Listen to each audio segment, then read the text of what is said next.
Well, howdy there, Internet people. This is Bo again. So we got to talk about MAGA hats tonight.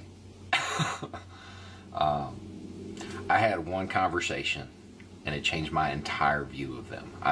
I was actually going to buy one tonight to wear during this, but I couldn't find one I could buy. I'm not joking. This isn't one of my sarcastic lead-ins. I am dead serious.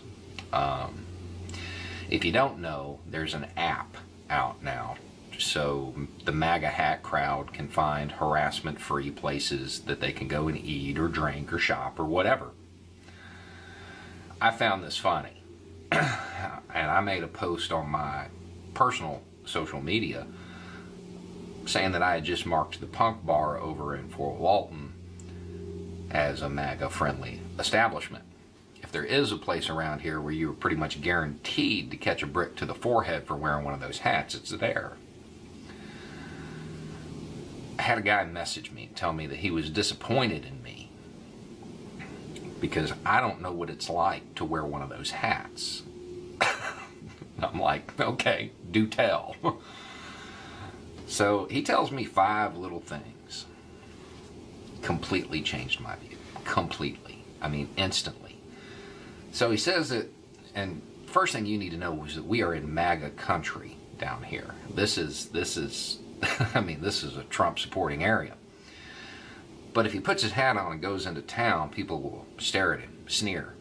They don't say anything, they don't do anything, but they just look at him like he's trash. And I'm like, nah, I know, I'm one of them. Then he told me this story about coming out of the Target. And he was in the parking lot pushing his buggy, and somebody rolled by and yelled, "Bigot." He didn't know if he was going to be able to make it to his car before they made it to him if they decided to stop and get out. That's a little scary.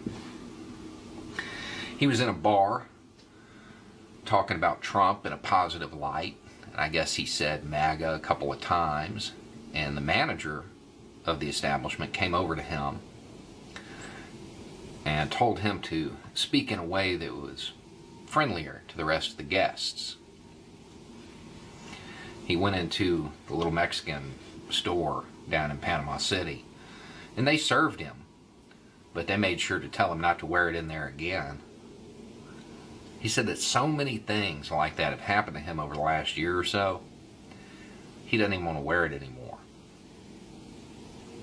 Man, there is a whole lot to unpack there. So let's get started. Those stares, those sneers, those are the microaggressions you've been saying don't exist. They are very real, and now you've experienced them. Being in a parking lot, that whole story, I would imagine that's a whole lot like the people that roll by Home Depot and yell, "I'm calling immigration. You got papers?" It's just a joke. You're not hurting anybody. Didn't mean to scare anyone. I know 2 translators for the Army. They were out, they're speaking Arabic, and they had somebody come up to them and tell them to speak American.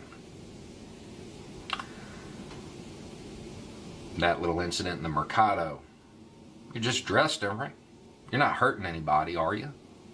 Pull your pants up, boy. And now, so many things like that have happened, and you're worried about your treatment at the hands of society, so you want to hide who you are. Well, I will allow the LGBTQ community to give you tips on leading a closeted life. Oh yeah, I love the MAGA hat now. Love it. It is a fantastic teaching tool. You can use it to illustrate so many things about society. Of course, the difference is you can take that stupid hat off anytime you want to. Really was going to buy one tonight, but I only buy American. So that hat, it's not going to help with the older crowd. They're not going to change. But the younger people that are experiencing this, after a little bit of introspection, they're probably going to be a whole lot more sympathetic to a whole lot of people. By the way, those harassment-free zones you're looking for, those are safe spaces. Anyway, it's just a thought. Y'all have a good night.